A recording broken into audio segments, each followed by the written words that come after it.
Hi guys, I'm Kasha. Welcome to the channel and welcome as always to our coffee times to discuss movies and horror. And today I'm here to let you guys know everything that I watched during the month of July. It's coffee time! I think July was a good month for me because I was able to catch up with a lot of new releases, and let me quickly tell you what I thought of them and my rating, and also a couple of TV shows that I have been checking out. Witches in the Woods is a movie about a couple of friends that are traveling. They're taking a road trip together when they get stranded somewhere in the middle of the woods and everything is snowed. This is a movie that, I have to praise because they did try to make something different with all of the tropes about witch movies. And they use the plot of the movie to kind of create a lot of stress and a lot of suspicion between the main characters, and they are going to all kind of be struggling to trust each other, which is something that I did enjoy about the film. And even though this movie didn't blow me away or anything like that, I have to praise it for trying to do something a little bit different. Then I watched Run Rabbit Run. So this movie I did enjoy because I thought the acting was excellent and it did have a couple of creepy moments. It's about this fertility doctor, this woman that starts to notice that her daughter exhibits some kind of weird behavior, the way she's talking. It almost seems like she's talking of a past life that she's had, and she's gonna have to figure out what's going on with her daughter. And I think the biggest issue with this movie for a lot of people is the pacing, because it's very slow paced, and also the movie is not so much so of a horror, it's more kind of like a drama. So the horror elements are not as present throughout the whole film as maybe a lot of people are expecting. It is kind of like a psychological thriller drama, and even though some things might be a little bit predictable, I did enjoy it, especially for the acting, and I did enjoy the story. Now let's talk about Skinamarink, which is a movie that was so hyped at the beginning of the year, and I was so excited that I finally had the chance to watch it. And now that I have seen it, I have to say that honestly, I think this movie is probably one of the most overhyped movies that I have seen. It's a Canadian experimental supernatural horror film, and it follows two kids that basically are left home alone when the parents leave, and there is no doors in the house, there is no windows in the house, and they're just trapped inside. It kind of taps into this fear that children have when they wake up in the middle of the night and everything is dark, so they kind of cling to objects that they know, their toys and other things, and it turns the toys and the things that normally bring comfort to the children into a nightmare. I understand what the movie wanted to do, letting the viewer tap into those insecurities, into those fears, and give you anxiety, but it was unfortunately not really effective for me. I understand that a lot of people loved, the aesthetic of the film. I did love the visuals, and I understand why a lot of people might have really enjoyed the film. For me, I found myself quite bored during the movie. I know for many it was really immersive and it really scared them. It just didn't work perhaps for me. Little Bone Lodge is a movie that I watched and it surprised me, and I ended up really enjoying it. My review of this one is still coming up, so I'm gonna be brief with my thoughts on this one. During a storm in the Scottish Highlands, there is this guy that knocks in a family's door and he's asking for help. His friend has been hurt and is bleeding, so he's asking for the people in the house to help them, to help call someone, and it kind of dials into the trope of, when a stranger calls and you let them into your house and you don't know these people and they might be dangerous, they might be trying just to get into your house. This can be a home invasion movie, but they gave it a really interesting twist, so I will soon post my review so that you have my full in-depth thoughts in the movie, spoiler free. The Devil Comes at Night was another movie that I was really intrigued to watch. This is an indie movie with a really low budget, and I was intrigued to see what they had done with the story. The plot says this is about a washed up boxer that is trying to get his inheritance from his family, so he returns to his father's house, and then he comes comes across a cannibalistic cult. So when I read the synopsis of the movie, I already felt like they were perhaps giving us too much information about what was going to go on in the film, because that is one of the main twists of the story. So right there, the synopsis already spoiled it, and the synopsis is basically just one small paragraph. So I wonder why they didn't decide to keep the thing about the cult a little bit more secret. The thing with this movie is, if you have seen this type of movies about cults and stuff like that, there is nothing new that this movie is gonna offer you. It also has a low budget, which means that it is kind of restricted in the things that the movie can do. The majority of the film is also fairly slow paced, and not so much is going on until the very end. I do feel like the director is a talented director. I did see many things that look promising for his future, but I just think that this movie fell short and it was not as intense as it could have been. Insidious The Red Door is another movie that I watched in July, and I already have my review of this one up. It was really anticipated because I am a fan of the Insidious franchise. Of course, Insidious 1 and 2 are my favorite ones. I also did a ranking video of the 5 movies that we have so far in the Insidious universe. Now, Insidious The Red Door was Patrick Wilson's directorial debut, and I think that he did a good job, but the script didn't really help him too much. I was not a huge fan of the way they approached the story. It didn't feel so much like an Insidious movie at times, and I think that was not helpful for the film. And once we got to the end of the movie, when we really are more in the further, I think it was a little bit late for me. My attention was already a little bit lost, and I don't know, I think I was quite disappointed with this one. But yeah, I mean, it was not a bad movie by any means, but I was a little bit disappointed because I think I had a little bit of higher expectations for this. Swallowed. Now, this movie is a movie that I have considered doing a review of because I thought it is a hidden gem. It is fantastic. It's one of the best movies I have seen this year so far, and I did not expect to love it so much. I also think it's a movie where it's best if you go into it without knowing too much. So I will only tell you that it follows two friends, Benjamin and Dom, that have been friends for their whole lives, and they accept a job to bring a package across the border of Mexico into the United States. And that is all I'm gonna say. This movie could have been a 5-star for me if it would have pushed the boundaries a little bit more, if we would have been shown a little bit more of the disturbing parts, the body horror would have been a little bit more intense.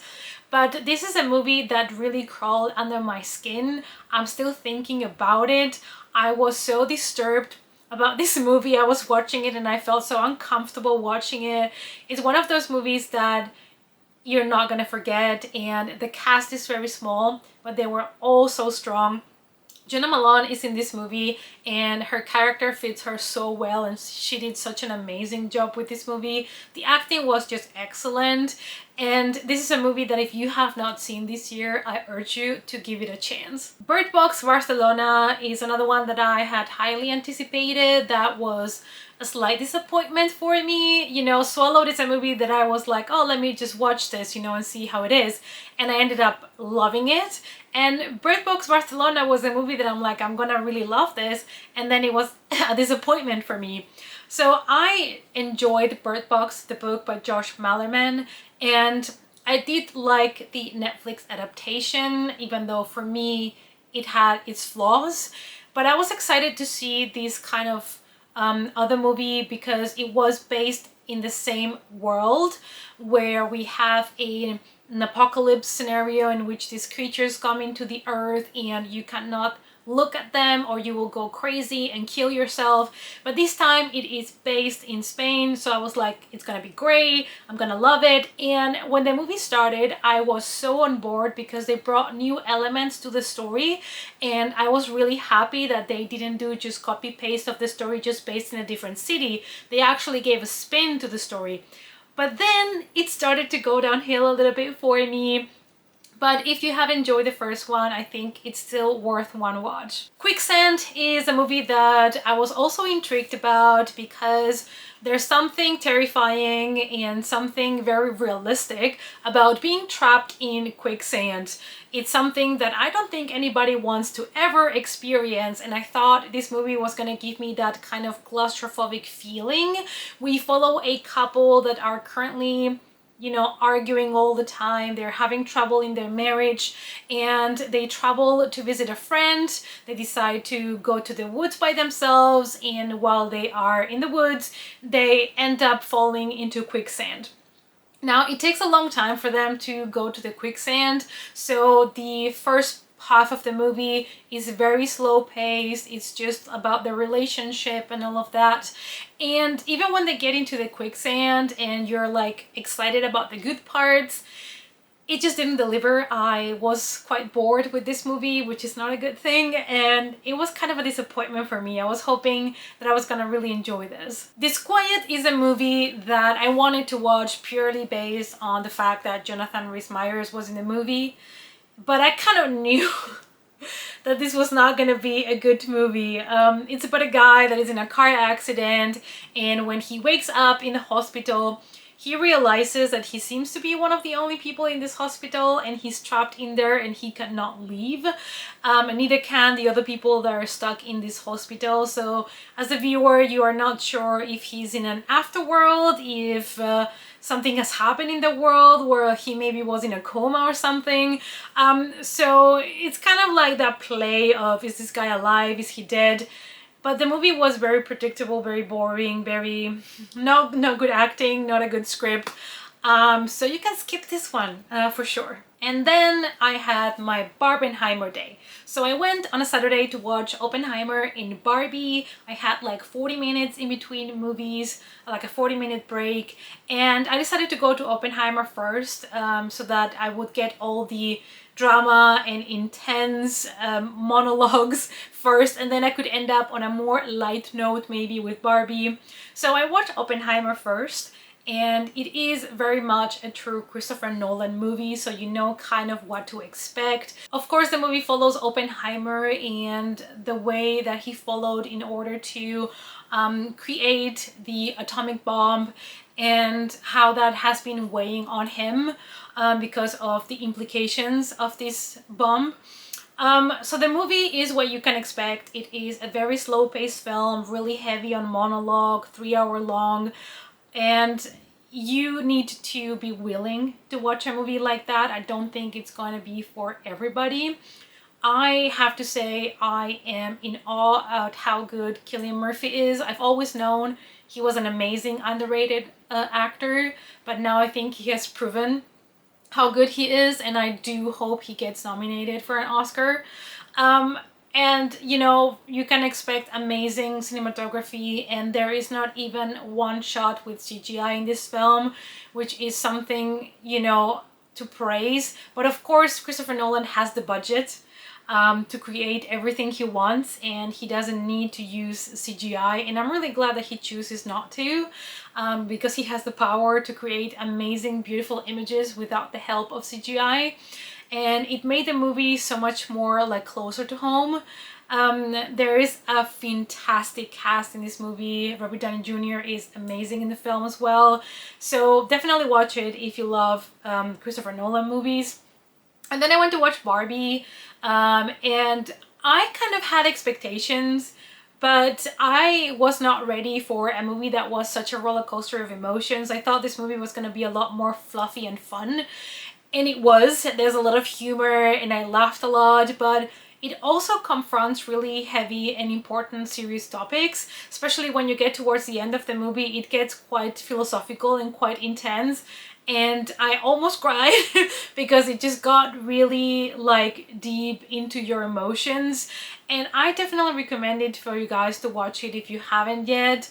I just say, you know, just go and watch it by yourself and come up with your own conclusions. Love it or hate it, but I don't think the movie is this stereotypical woke movie that everybody thinks it is. So my advice is just go and watch it and just, you know, get your own opinions. Then I watched Cabin Girl, which is a horror movie about an influencer girl that travels with her van and vlogs her travels and van life, you know. And this one I'm also gonna upload a review soon, so I don't have much to tell you, but I did enjoy this movie, I can tell you that, and it is a movie that I would recommend you guys to give it a shot if you can. And then I went to Netflix to watch They Clone Tyrone, and I didn't really know what to expect with this movie, but it's actually a lot more fun than I anticipated, and I laughed every time that Jamie Foxx came into screen, the way that he's like dressed and his hair and everything. It was just so funny to me to see him playing this character. It follows three characters that normally they wouldn't be friends, but they're kind of pushed together to uncover some sort of secret mystery, some sort of secret lab that is in town. So this is kind of like a comedy, sci-fi, not particularly horror, but it does have like a thriller mystery element to it. And I did have a lot of fun with it, so if you're looking for a, you know, fun movie to watch, this one might be something you want to check out on Netflix. The next movie that I watched is God is a Bullet, which is a movie that is based on real events, and it follows a cult that abducted young girls. So one of the girls that was abducted was a sheriff's daughter, and he is determined to find her and bring her back home. So he decides to infiltrate into the cult, try to get the daughter back. When the movie started, I was really into it. I was really excited. And it's also another movie that has a very interesting character played by Jamie Foxx. But as the movie progressed, I started to be less interested. I thought it kind of turned into more of an exploitative film, and I was not so much on board with it anymore, even though I really enjoyed the concept, you know, and the true story that it was based on. But I guess if you like movies about cults, this is one that you should check out. The next one is a movie that I also cannot really say much about because my review is not up yet. I'm so sorry, guys. But this is Cobweb. And Cobweb is a movie that came out recently, and sadly, it has kind of went a little bit under the radar for a lot of people. And I think part of it is that it's not really being shown in many theaters, and it's not so easy to come across this film at the moment, which I'm hoping is gonna change, because I gotta tell you, I really enjoyed this film. It's about an 8-year-old kid called Peter that believes he's hearing things, voices that come from inside of the wall in his bedroom. And that is all I'm gonna tell you for now. I'll give you my more in-depth spoiler-free review really soon. But if you do have the chance to go and see these somewhere, please go and watch it. And the last movie that I have watched has been Haunted Mansion. This is a Disney movie that just came out as well, and this is a movie about ghosts and a mansion that is being hunted by many different ghosts, and a mother and her son move in the house and realize that there are a lot of ghosts in there and they want to get rid of them. So they call a couple of experts and they all go to the mansion to try to figure out why are all of these ghosts here attached to this place and how can they get rid of the ghost. So I thought it was fun. To be honest with you, I thought it was too long for its own good. I didn't think the humor really landed that well for me, but this is a family movie, a kids movie, so maybe it was just not working for me, but maybe the kids thing is funny. And I did enjoy all of the cameos, like the cast was great. We had Winona Ryder here, we had Jamie Lee Curtis in the movie, and I did enjoy the ghosts and the way that they look. I thought it was a lot of fun. It has the typical colors of the Haunted Mansion that you can expect, the color palette. You know, I thought it was fine, but honestly, it's not the best like kind of ghost movie for kids or family that I would recommend. I still think We Have a Ghost is much better.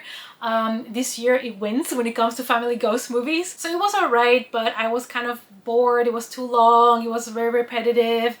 And also, you know, to be a family kids movie, maybe it's a little bit too long to keep the kids' attention for so long. And now let's move to TV shows. So I did binge The Horrors of Dolores Roach.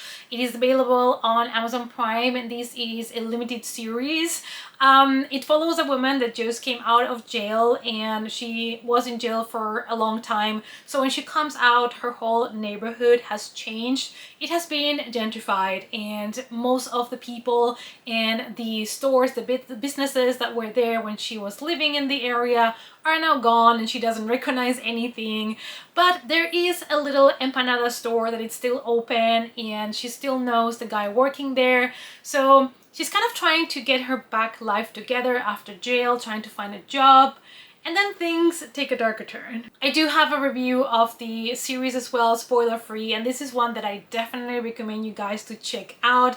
It has body horror, it has great humor, and it's really bingeable. The episodes are quite short, so you can just binge this in one evening, and I thought it was a lot of fun. In the month of July, I have also binged as many episodes as I could from the first 48. This is a true crime documentary series in which you follow police departments as they investigate crimes for the first 48 hours, which are the most important ones to solve a crime. If you do not have any suspects or leads in the first 48 hours, the chances of solving the murder go down by at least half. And it follows the detectives as they're trying to get anything in those first 48 hours, and then they follow up to the investigation, how they get the the killers and all of that. And I find it fascinating. I have binged everything that was available here in the Netherlands on Disney Plus, so I don't have anything else to watch from the first 48, but I'm hoping that maybe soon they add more seasons. I also watched the Ashley Madison affair in Disney Plus. I feel like Disney Plus here is connected to Hulu and other things, so they bring a lot of documentaries, and this is based on kind of like a dating website where basically you would just register if you wanted to cheat on your partner and meet other people that also wanted to cheat. And there was like this huge scandal about it, and a lot of information was leaked from the website and from people that were registered in the website. I mean, it was fun, it was interesting. I think they dragged it maybe a little bit more than it was necessary, but it was an interesting watch. And currently we're still watching Supernatural. We're in season 9 at the moment. We have also watched Bones season 1. This is one of my like comfortable go-to TV shows, I think, because I have seen this whole show twice, and it has 12 seasons, and my partner has never seen it. So I was like, you know what, for the days where we're really tired, we just need something easy to watch. Bones is perfect. You don't really have to even turn on your brain much. Like, it's just so comfy to watch, even though the way that they speak is very scientific and all of that. But I don't know, for me it's kind of like a comfort watch. I really love the show. The last season's not that great, but we just watched season 1. And I'm also currently watching The Con, another documentary series on Disney Plus here that follows every chapter is about a different con artist. It's about a different person that has stolen from someone, or that has pretended to be someone they're not. And there's also one episode about this fake festival that happened a couple of years back, I think in 2018 or so. So I'm having fun with that one as well. I think it's quite interesting. I feel like when I'm not watching like movies for review and to catch up with new releases, sometimes I need something to unwind, and true crime documentaries or documentaries like these really help me. Alright guys, so that is everything that I watched in the month of July. Let me know down below which movies or TV shows you have been checking out lately. Which ones would you recommend to me? Thank you guys as always so much for watching, and I hope to see you all as always in our next coffee time. Bye!